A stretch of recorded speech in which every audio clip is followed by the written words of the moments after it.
Hey, welcome to Midnight Stories, the place where we dive deep into the shadows of the heart, relationships, and the unseen emotional patterns that shape our lives. Here, we don't sugarcoat truths. We expose them, explore them, and learn from them. So grab your tea, settle in, and let's take a walk into the emotional maze that many don't dare to explore.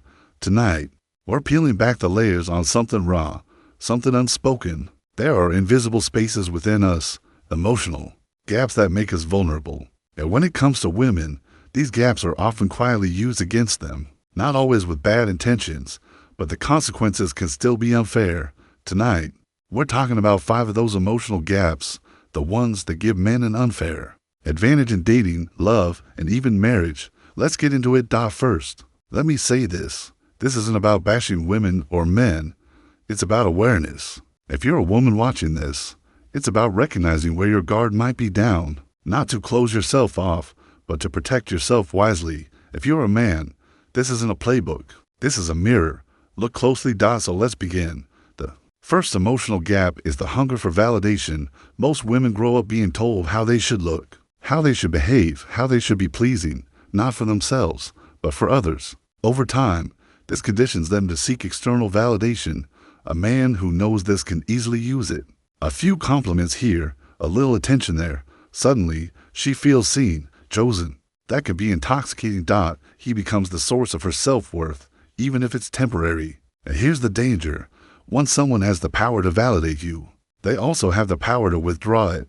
That imbalance, that dependency, becomes his leverage. She might start tolerating behavior she wouldn't normally accept, just to keep the approval coming. This doesn't mean compliments are bad or that women shouldn't enjoy attention. The gap happens when validation becomes a craving, not a bonus. A man who understands that gap can step into the role of the provider of worth, and that's a dangerous place for anyone to be.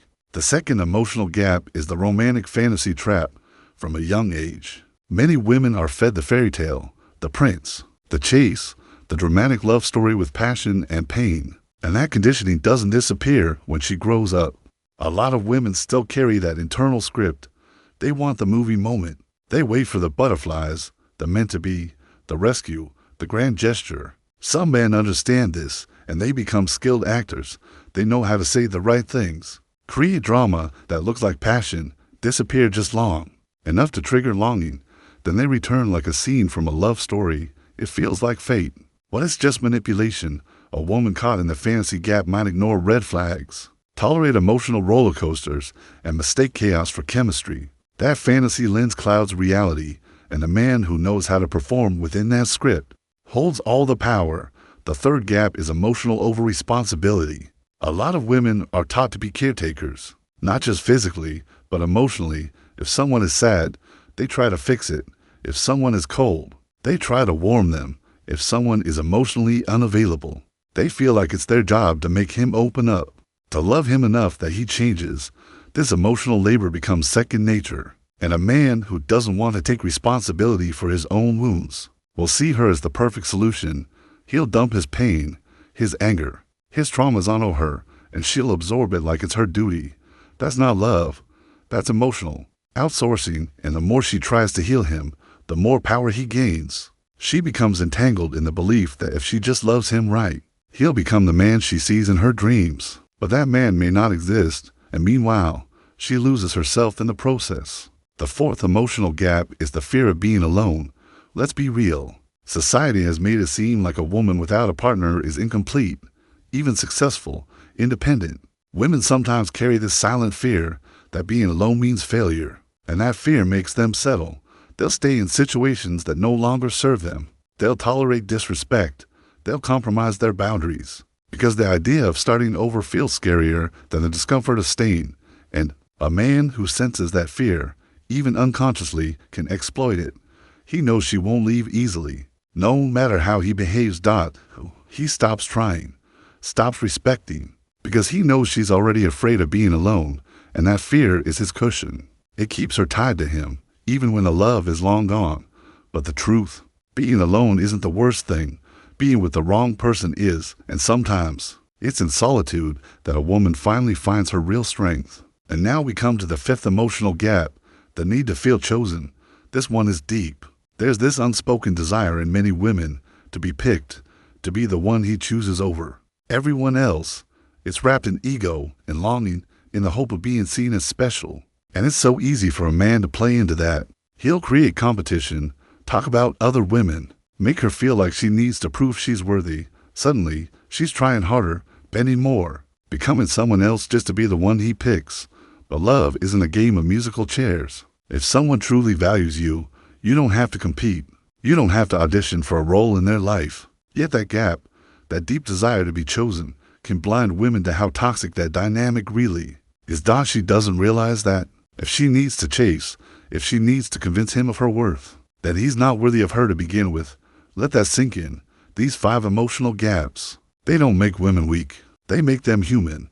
But when these gaps go unchecked, when they remain unconscious, they become open doors. And not everyone who walks through those doors has good intentions. So what do you do with this awareness? You close the gaps by healing the wounds that caused them. You learn to validate yourself so someone else's approval is a bonus, not a need. You rewrite the love story. No more damsel waiting to be saved. You stop taking responsibility for other people's healing and focus on your own. You embrace solitude as a space for growth, not punishment. And you remember that you were never meant to be chosen. You were meant to choose yourself. That's where your power lives. It's not about becoming cold or guarded. It's about becoming conscious. And when you become conscious, no one can use your own emotions against you. You still love, you still feel, but from a place of strength, not scarcity. Let's face it, relationships aren't fair when one person is carrying all the emotional weight and the other is playing the game. The only way to level the field is to stop playing games entirely, start living with clarity, intention, and truth.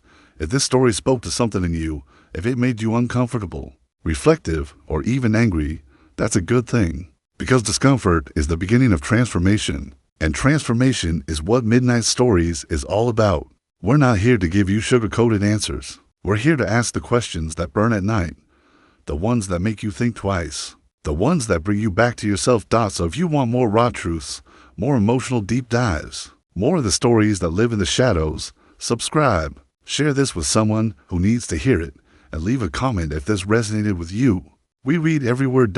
Until next time, stay awake, stay aware, and most importantly, stay true. This is Midnight Stories, signing off.